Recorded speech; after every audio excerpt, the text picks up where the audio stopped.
Everyone, Kate Floss, citizen historian, citizen lawyer, citizen journalist from New Zealand in self-imposed political exile over here in Thailand because it's too dangerous for me to be in New Zealand at this moment in time. Now we're going back over a few history lessons today. We're going to be talking in this video and another video about the rise of two religions. Now, everybody doesn't know that the Catholic religion had a split in the 1800s, and the new emerging religion of the Jehovah's was emerging in the 1800s, and then also the Mormons, which were an offshoot of the Jehovah's. These three groups are all one and the same. They are a mix of a Jewish Catholic. They're a Catholic group. If you remember back in the 1800s, we had the divine right of kings. First of all, we had the Roman Catholics who took over everything. Then we had the divine right of kings. And then after that, in the great glorious revolution, after hundreds of years of all of the Germans and the French and all of this is an Anglo war, and it's still going on to this day. It's not in any of the Asian countries, and we've forgotten.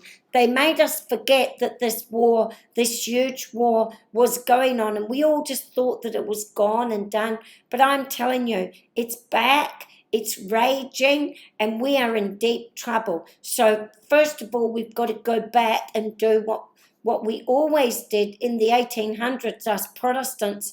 What did the Protestants always do? We learned about law, and we learned about how to use law to protect ourselves. Now we've got to go back and relearn all of the religions, all of the offshoots of the religions, and find out where we stand today. Now, New Zealand and England, Scotland and Ireland, but particularly England and New Zealand, if you can think about the Chinese sign of the yin and the yang, it is a fact. There's no black without white.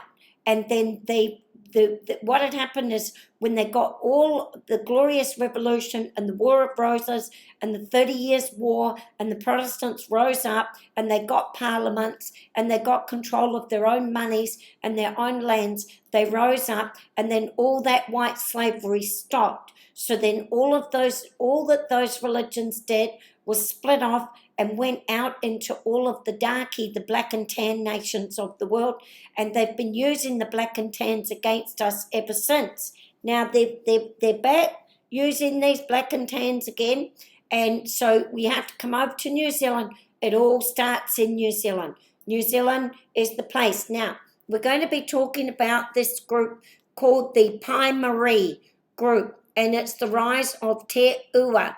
Now, I want you to remember this word Ua, because they used to call their god Atua, and Atua simply meant the great god, okay? So before, I don't know if I should read about Te Atua or the rise of the religions. I think I'll start in the beginning with the rise of the religions, but all I will say to you is a little tidbit, is that this Te Ua had decapitated Captain Lloyd, and then they had taken his bloodied head and travelled all around the North Island. I don't know if they went to the south, but they were this were called the How group, and another group was called Kuri group, Taraupara, and they were well known for decapitating people, hanging their heads up, and eating their eyes and carrying them around the islands. I've got crooked glasses, as you might see. So you might ask yourself if they were like that before the missionaries and before these schisms of religions ever turned up. I will tell you that in 1835, there was a big investigation. What they found is that all of the New Zealand natives had been circumcised, and that meant they had been made Jewish, not understanding what it meant. And not only that, they had been molested, and there was a huge investigation that went on over in New Zealand. Now, where did this start? Well, it all started over here. Oh, oops, wrong group. It all started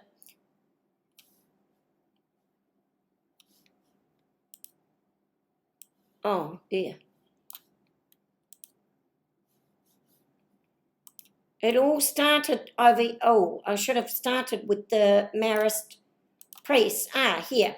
So it all started over here with these Marist priests. Now it started with this man here called Jean-Claude Collins. And he was and oh my gosh. So he was a Catholic, Roman Catholic priest. Now I'll just read a little bit about him. He was the eighth child of all told 9 children who were born into the family, okay? And then there was, in his time, there was a revolution, and the subsequent civil constitution of the clergy brought a split into the church. At this time, they said that all kings and all Catholic clergies would be put under restrictions on how they could buy lands, how they could govern people, what they were able to do. So there was a separation. They brought a split into the church, separating priests who supported the Constitution from those who remained faithful to Rome. Jean-Claude's parents supported the clergy loyal to Rome. An order of arrest was issued against Jacques Collin, who had openly supported the parish priest, Cabuchet. So they went into hiding, all right, and then both the parents apparently, or maybe they didn't, or maybe they did, but both of them apparently died. So this Claude went to live with the man called Sebastian, who was a bachelor who employed a housekeeper called Marie Echelia to look after the children of the Collin household. This lady was deeply religious, but you've got to read between the lines. Now, when they wrote all of this stuff, the death penalty was prevalent, so it's important that you read between the lines, and a lot of the molestation and abuse that occurred, especially to young boys within the church, was kept secret, and we all know the Catholic, well, parts of the Catholic Church. So what it's saying here is one of those for whom religion and guilt seem to go hand in hand. So that means that she was religious, but she was also guilty of doing things that she shouldn't have been doing, which is probably normally in the Catholic, having sexual relations or knowing that sexual relations are going on between certain higher-up members of the family who were doing it to young children of the family. And we all know what that entailed. We all know about that nowadays. It's no secret. So in these years, Jean-Claude, he developed a thing called a scrupulosity, which gave him much trouble, which was in later life to make sense to the burdened people. Well, scrupulosity was a mental health disorder. It was they were obsessed about certain things. It's possible that he became obsessed with sex, masturbation, interfering with other children. Possible, all of those things could come under this scrupulosity, and that would probably come from Sebastian, the man that took them in to take care of them. Now, Jean-Claude ended up joining into the seminary, and then in around about 18, I'll go down to 1816 where I want to go here. It's a bit hard to find. So he went and joined into the seminary, and there's right at the end of 1813, Jean-Claude sent off the seminary, and here he met Jean-Claude Corval. And in 1814, now I want you to remember these dates. 1814 is extremely extremely significant. A lot of things happened in 1814 to do with religions, all right? Can you just put up with my crooked glasses? I don't know if I can, yeah. So 1814 is very, very significant, and you'll see why in a minute. Now, these all met together, and then His Keys was suppressed, and it merged into a lion.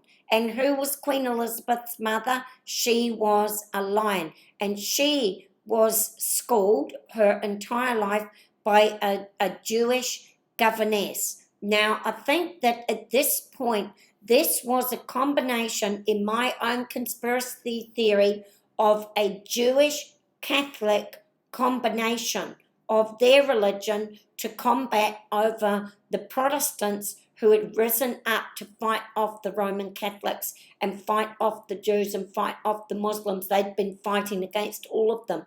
So this was a new one. Cornwall had been cured of semi-blindness after prayer to Our Lady Lepre, and in gratitude had the inspiration and conviction that just as there had arisen at the time of the Reformation a society dedicated to Jesus, and this is the Protestant society that the Catholic Church in the 1500s issued a papal bull and said that the Protestant people under a parliament would be allowed to govern themselves, and that the church would be separated from the governance of the people, and the people would own their own crowns and their own coinage by their own labours on their own lands. And so this is what happened, and the church said, we're only going to be a constitutional church and teach about God and do good works. So that was all what was going on in that time. However,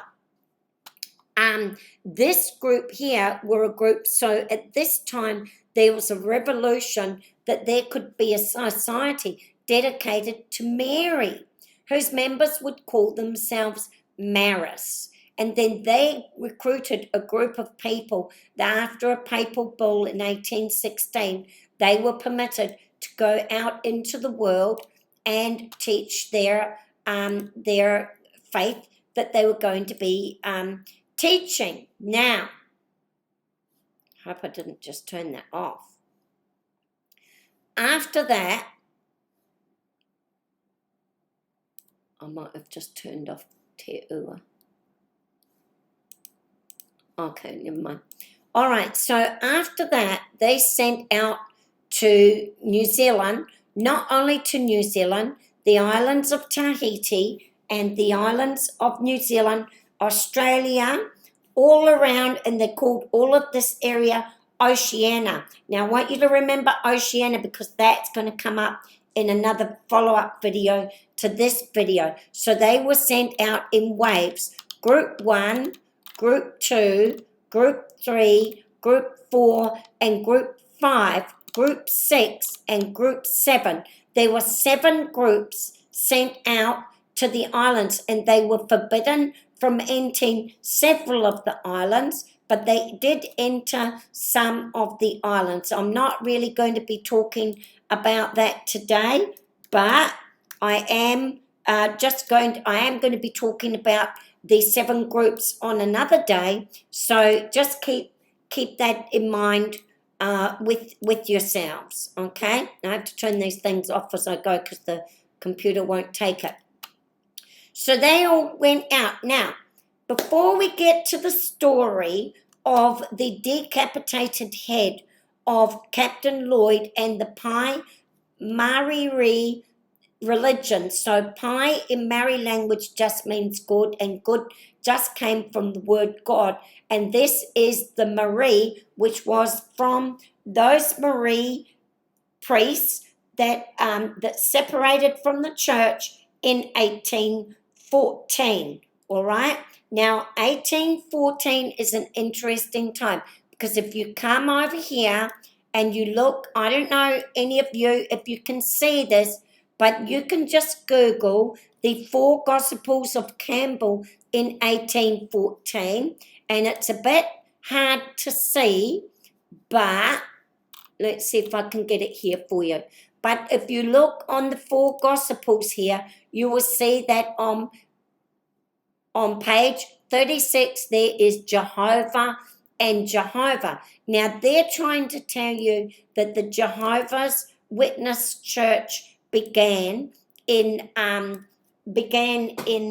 1870s, but in fact it began over in New Zealand, and before that it began over there in France. Now these were all a French line, and you're going to be hearing about the French lines, the German lines, and the English lines, but these were a French line that went to the North Island of New Zealand. Now you might say to me, well, I'm going to tell you that this Jehovah began in 1814 at the same time that these priests were coming about.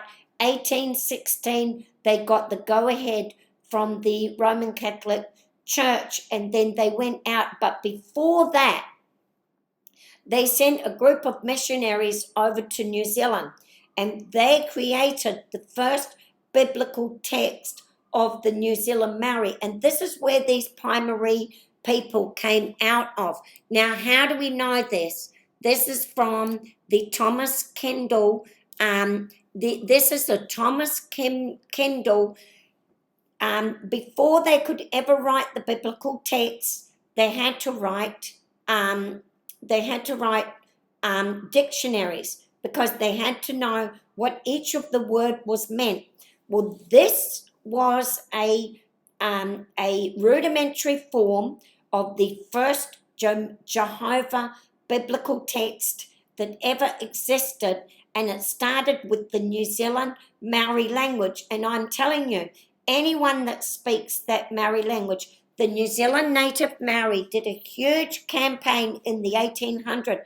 They ordered all their people to stop speaking the language. They said, you cannot speak this language, because when you speak this language, you go under this biblical text, and there's no way out of it. Now, for us people in England, Germany, Scotland, you were all under the Latin language. And then that was the Old Testament also. And they had to absolutely decimate the Latin language. They created the English language with the New Testament and a new biblical text that had removed all of the stoning, all of the decapitating, all of the burning alive, all of the burying alive. All of that was removed, and we came up with only Jesus Christ in the New Testament. But these people were not going to give up on what they wanted, which was the Old Testament, because under the Old Testament, all the Gentiles, which is Palestinians, could not own lands and were kept in perpetual slavery. They did not want to give that up. So they shot on over to New Zealand, and you can see from this biblical text here that it says here, Jehovah is the name of great Atua. Now, what they did was they called the leader of the Paimari sect Te Ua. And Te Ua, if you go over to the Maori text, in actual fact, this is the Koreo no New Zealand. It was produced in 1814 by Thomas Kendall. It is the absolute first dictionary. However, the way they got, I'm going to be talking about this more, the way they got around this was that this was done on a printing press over in Australia, and it wasn't done on a printing press that had been made from the natural products of New Zealand. So it wasn't, they had done the biblical text wrong. That's what had happened, the biblical text. I'll go and tell you about that at another time, but this is just the video about the Paimari faith. So, Atua, you can see over here, Jehovah, Te Ingoa no Atua New. Now, new in the Maori language at that time meant great. and that's why we called New Zealand Great Zeal. So Jehovah first came, the first ever mentioned was in, and what they tried to do was bring Jesus Christ. So they tried to, there was a split from the Roman Catholic Church that had decided to go under constitutional rule, which decided to uphold the New Testament of Jesus, the New Testament that had not come about, which was going to be coming about. So that's the evolution of the churches and the biblical text. Well, these ones did an infusion where they wanted to add on to it the Jewish, the Catholic, and the Christian all in one, which came under Jehovah. Now, if we want to go back here to, I will just tell you, in New Zealand, we have these people called Pākehā, and you will see here that the first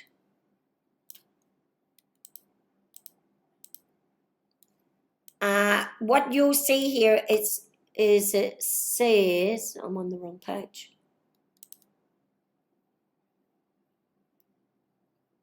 The Great Atua.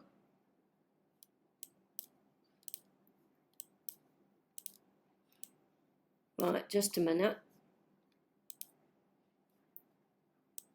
33. Oh, sorry, wrong page. 23.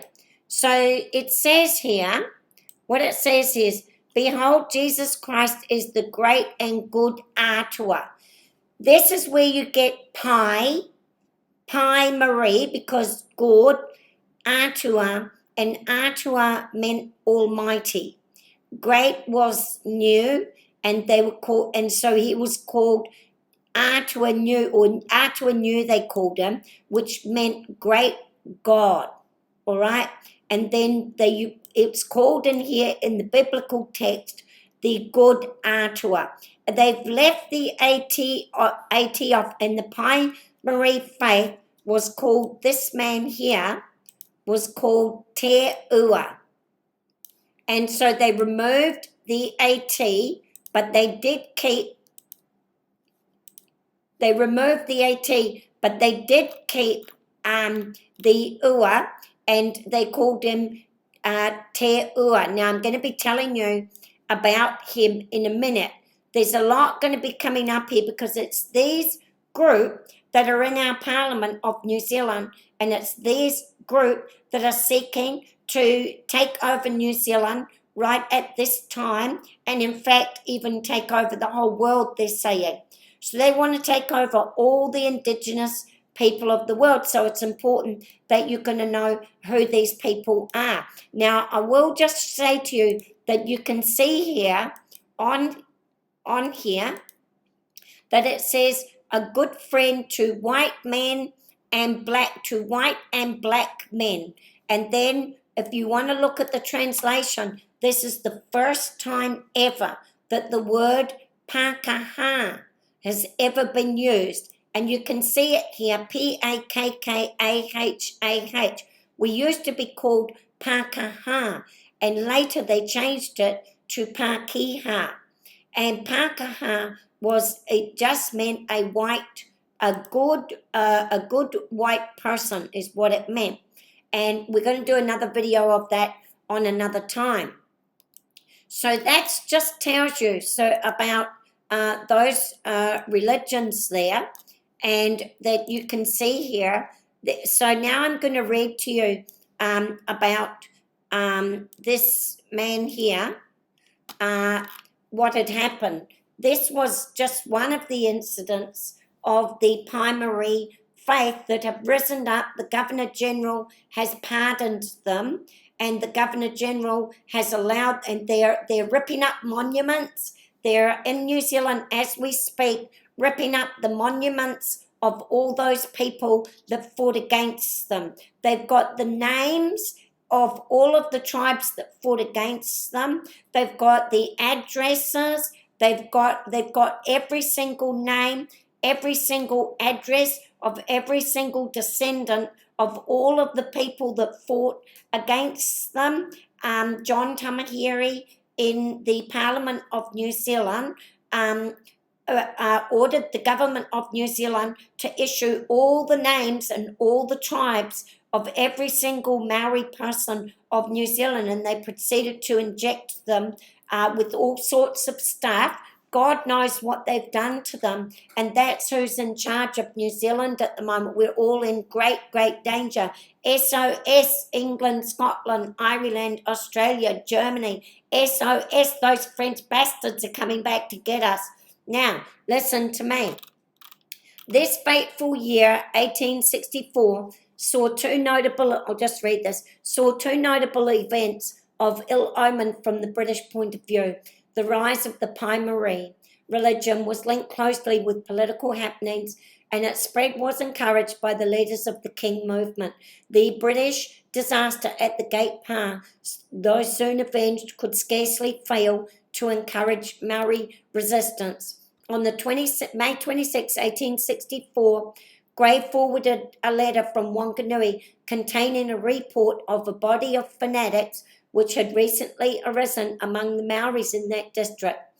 The resident magistrate reported that he had suspended Remi Tirui, a native assessor. So one of the native assessors of lands, who he had joined a party of men, inveterate rebels, who professed to have been favoured with a revelation from some of the heavenly beings. Now, don't be thinking there's a myth that these people were fighting to stop their lands being sold to the Pākehā, but to the English people, but this is absolutely not true. What these people were doing was going onto lands, slaughtering the tribes that were on that land, absolutely slaughtering them, bloodbaths. The tribes, what was left of them, would run away, and then what they would do is they would sell these lands to the English people, and then the English people would be used as human shields to bring what was left of the tribes back to their own lands to live on those lands. And they acted as human shields, and then those groups of people joined together with the English groups of people to stop these tribes from slaughtering all of the tribes. They were almost caused to the brink of extinction by these tribes here. So this is a few days after the death of Captain Lloyd. Now that's another story, Captain Lloyd, but they did go and get Captain Lloyd. I'll tell you about Captain Lloyd in a minute.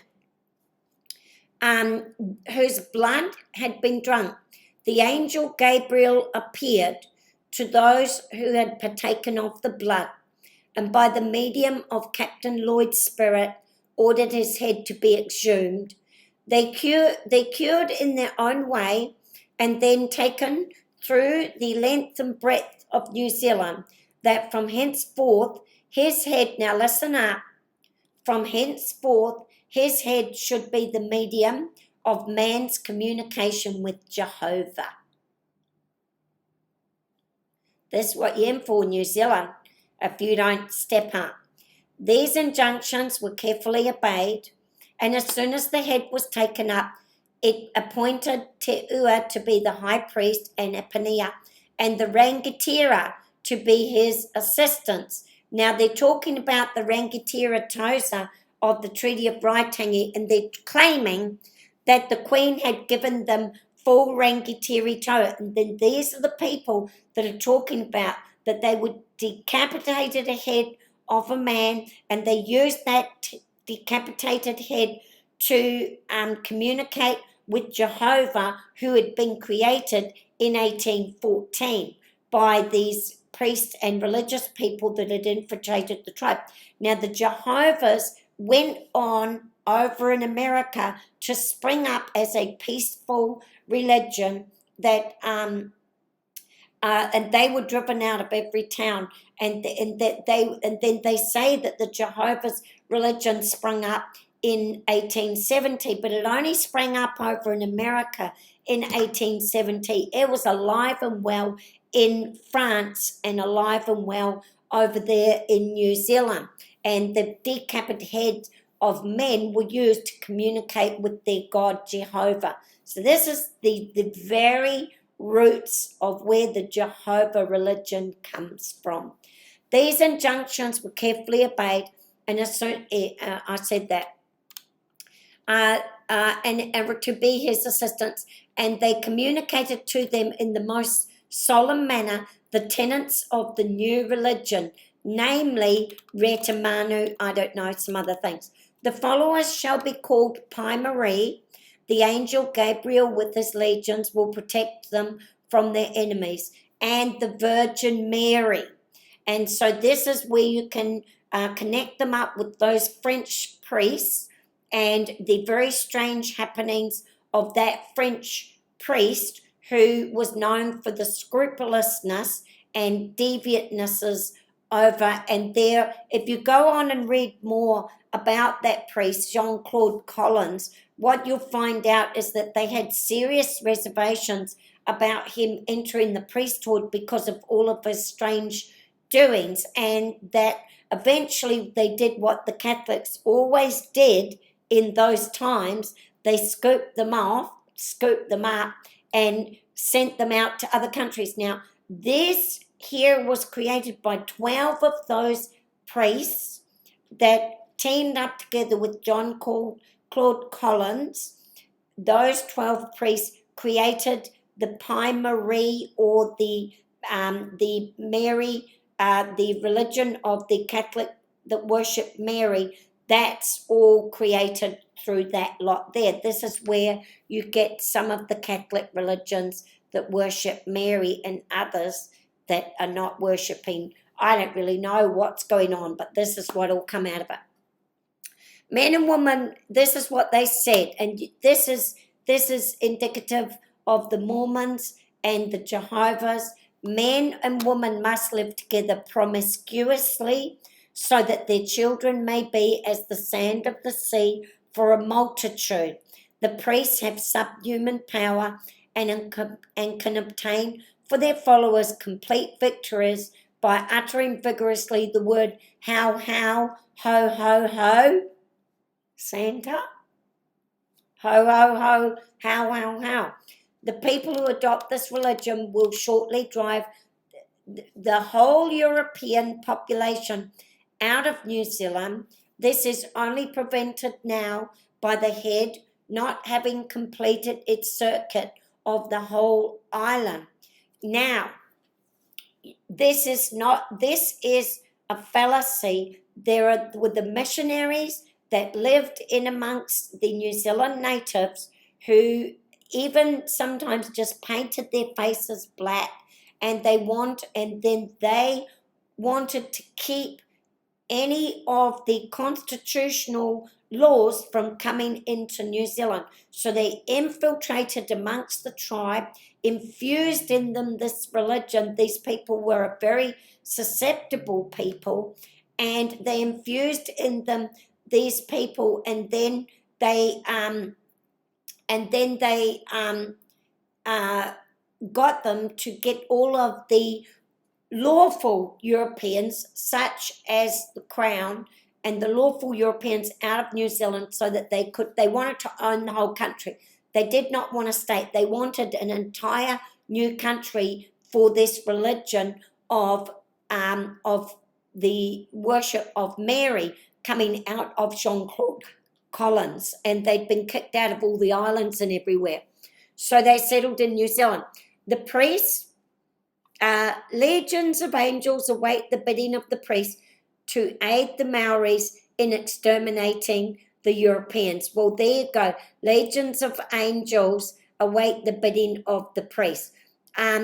Immediately the Europeans are destroyed and driven away. Men will be sent from heaven to teach the Maoris all the arts and sciences now known by Europeans. So these were going to be these French priests that were going to come over here and teach them, and the Maoris would have thought that they came from the heavens. And so that's how all of that. The priests have the power to teach the Maoris the English language in one lesson. Provided certain stipulations are carefully observed, the people to assemble at a certain time in a certain position near a flagstaff of a certain height, bearing a flag of certain colours.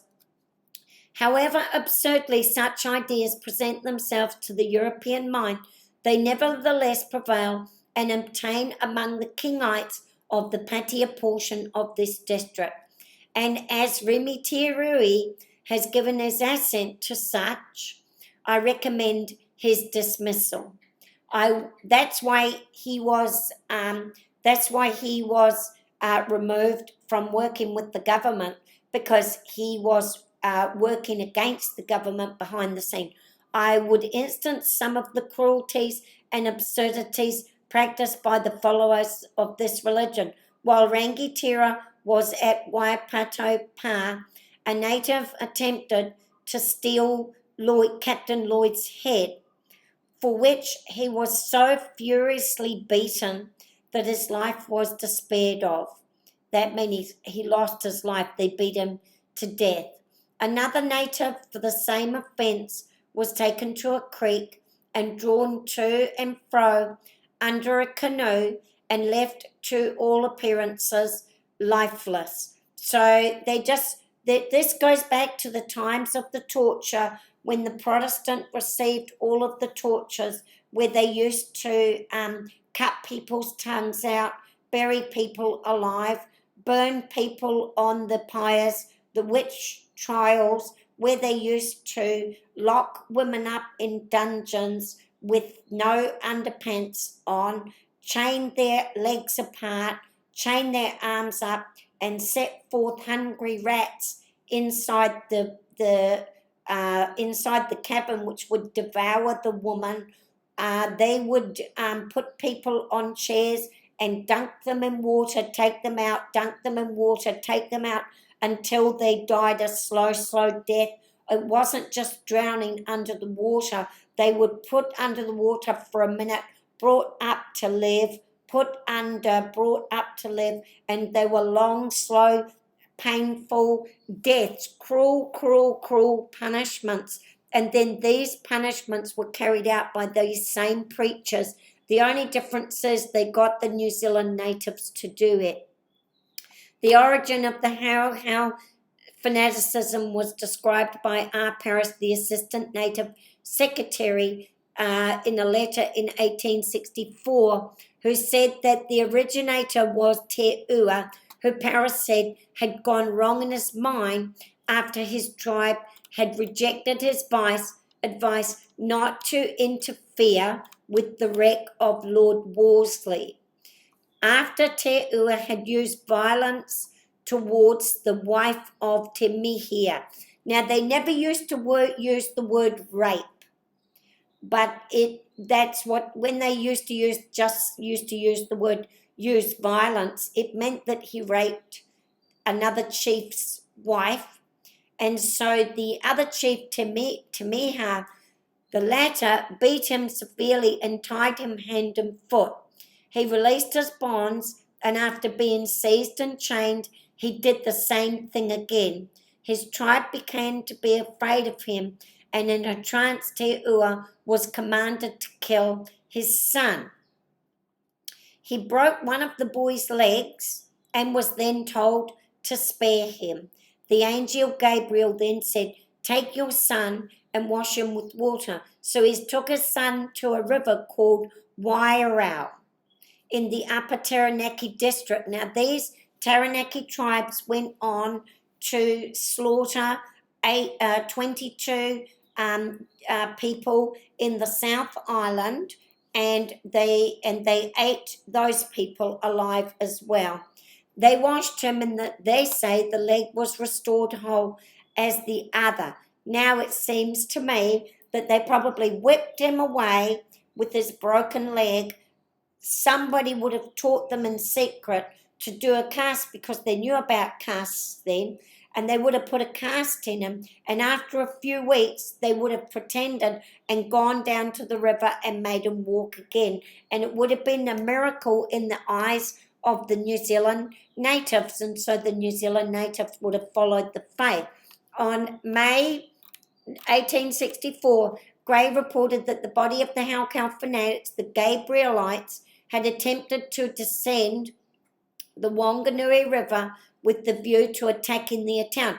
Now, just remember that the cyclone that was had in New Zealand recently was called Cyclone Gabriel. Now, this is very significant, but I'll come back because you've got to remember these Gabrielites, because there's been the Weather Act through, there's a huge holy war going on in New Zealand with Kate Floss.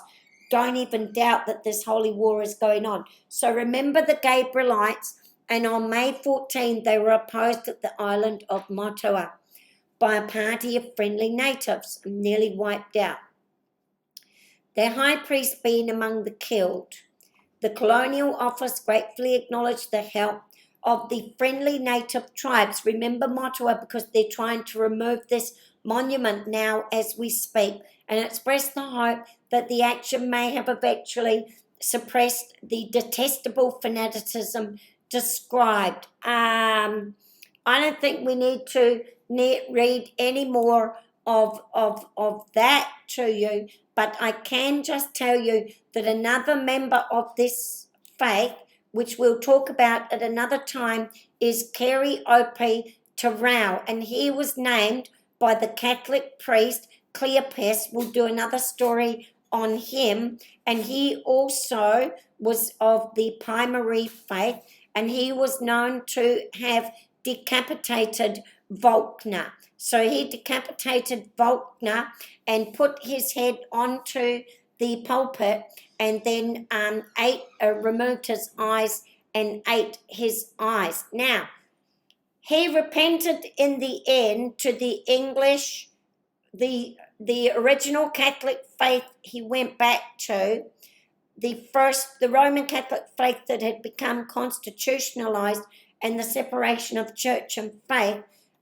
He came forth and gave up his life. He's basically, you could almost call him a Maori Jesus. I'm going to talk about him later. There's been a terrible story, and they have reinstituted him in a terrible way, but I see his story in a different light to what other people do. But just remember Kerry Opa, you'll hear me talking about him a lot. Now, the other one here is that they wanted to recover the head that had it was Te Ua that had decapitated Captain Lloyd. The recovery of the head of Captain Lloyd, it may be remembered that on the morning of the 6th of April, Captain Lloyd of the 57th, a small party of corps encountered the natives at Ahuahu, when out on a reconnoitering expedition that 5 of the soldiers were killed, their leader being of the number that all of their heads were cut off and taken away, and the bodies were stripped so that they could only recognize Captain Lloyd by his size, because he having to be a very large man. After being carried about almost from one end of the island to the other, that this was going to be the head that would give communication to the god Jehovah, and exhibited the admiring gaze of the rebels, but more particularly the fanatical natives of Wanganui. The head has at length been recovered. The Wanganui Chronicle thus records the fact that Mr. Charles Broughton of this place, having learned that Captain Lloyd's head was at a pa on the Waitotara, and being promised the assistance of 2 of the Waitotara natives, without whose aid, he says, he could not have gained his object, went out to Waitotara on Saturday last, and having taken up his quarters at a friendly native's pa about 2.5 miles from Perikama, the pa where Te Ua was with the head. So here's Te Ua, and he was with the head at that pa. Okay. He sent a messenger requesting an interview with Te Uahu, accompanied by Hapu, Rona of Waitara, and some of the leading Taranaki and Ngātiru Anui chiefs, with a following of nearly 100 men, made his appearance next morning about daylight.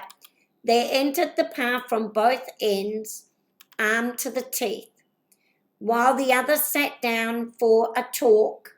About 35 remained standing as guard. So these were people that they went together with this Broughton to the pa where Te Ua was staying, with the head that they considered to be the communication to Jehovah. Now listen up, because there's a whole wall of native heads over in America, all right, a whole wall of them. So let's just wonder about this head of Lloyd. He sent a messenger requesting the interview, and then the leading Taranaki with the follow made his appearance morning about daylight. They entered the pa from both ends and then armed to the teeth, and then the others sat down for the talk. About 35 remained standing as if on guard.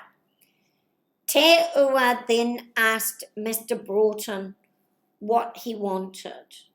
His reply was that, having heard that he had the head of an officer, an English gentleman, that he, Broughton, was a private individual, and he felt that it an insult that the head should remain so close to the Te Ua settlement.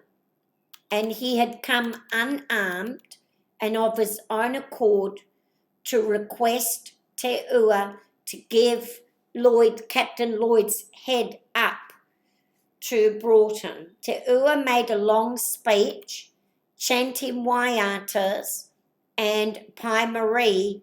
Now these were taught by the missionaries. These songs were not songs of the natives, but they were religious songs taught to them by the Jehovah missionaries that had taught them all of this. I better not say mumbo jumbo, I might get my head chopped off. The songs, the purport to being that he said that the chief, so this is Te Ua, he said that he was anxious to be at peace and he wanted to do no evil. Broughton declined to enter into any political discussion or subjects, and he again asked for the head. He did obviously mention the word subjects. Now, the New Zealand natives understood the word subjects, and the 1688 Bill of Rights, no cruel and unusual punishments were to be meted out in New Zealand, and they understood that from the 1835 whakaputanga, where the Pākehā were mentioned as subjects, and the Pākehā were mentioned Europeans, Australians, and all English people. Pākehā subjects was mentioned in the Treaty of Waitangi. So these tribes all understood very deeply about what the word subject meant. And we too now understand what it meant. And it meant no cruel and unusual subjects. So Broughton had obviously mentioned the word subjects. He said he again asked for the eggs from the head from the altar. With some difficulty, it was delivered to him. So the head was removed from its altar, and he arrived in the town with it on the Sunday afternoon. Broughton brought the head back. The public in the general and the brother officers of the late Captain Lloyd in particular will, we are sure, be much gratified at the success of Mr.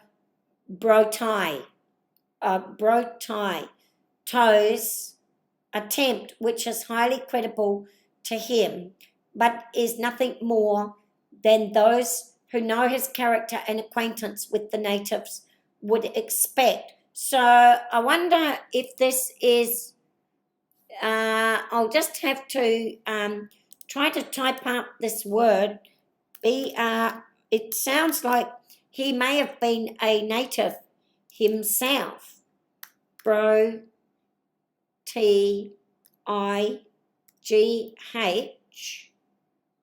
Just noticing that. T-O-U.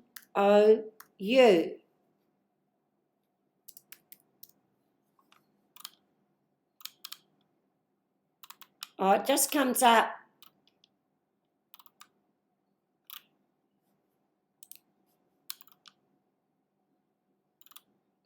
I don't know, but it does come up as being the word for Brighton.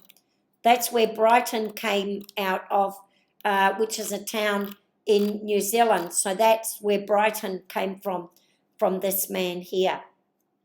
So highly credible to and acquaintance. The head, we understand, is almost perfect, merely wanting part of the underjaw, and is easily recognisable. The ensign coming will take it to Taranaki for burial. But now, was the head taken to Taranaki for burial? Or was the head shipped over to America, where the Jehovah's, that sprung up in a religion in 1870 of the Mormons. The Mormon religion sprung up in 1870. Now, this activity occurred in 1864. Now, that head was perfectly preserved. And it seems to me, since there are a whole bunch of heads over on the wall of America, you have to wonder if they took the captain's head and sent it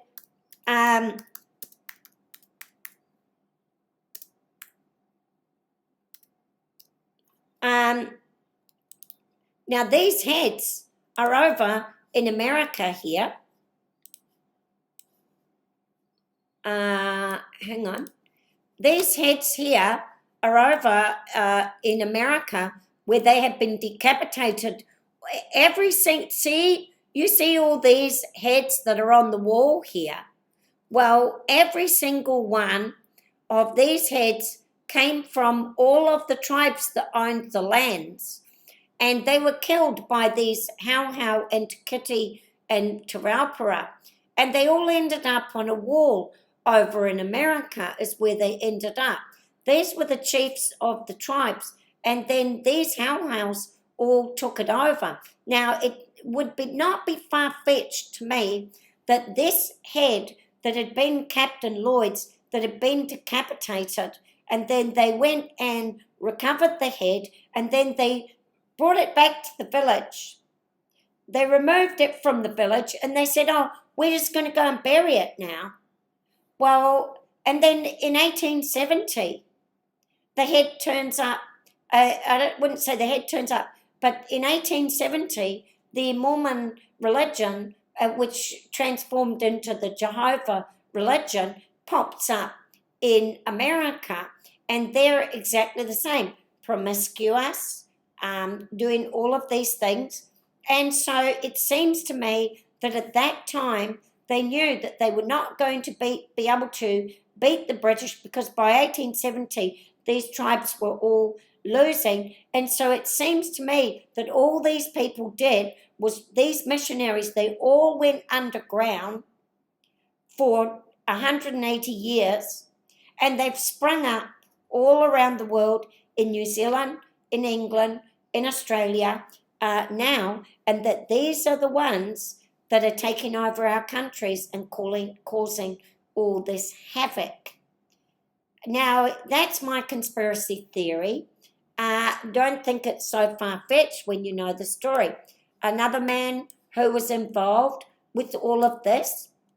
Now, all these people were given pardons by the Governor-General. Patsy Reddy gave pardons to Ruakanana, Hepatipa, she gave a pardon to Kerry Opa, and these were all of the Pai Marie faith. And then I'm assuming that she also gave a pardon to Te Ua as well. I'll have to do a bit of research on that. So there's a lot more to be had about this, but I better go. That's a long video already. But that's just a little bit of history, and I'll be doing a follow-up video to this because I have actually elevated them into the court. I didn't even know about all this, but what they used to do when they used to stand under the flagpole, on top of they had ropes all hanging down, right? And then on top of the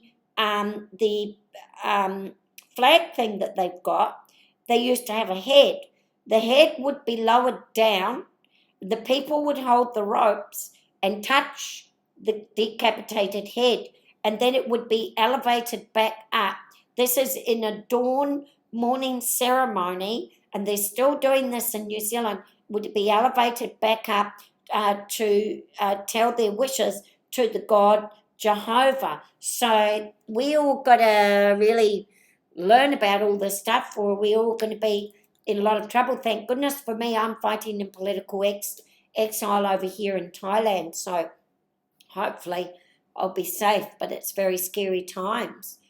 Kate Floss signing out. See you later.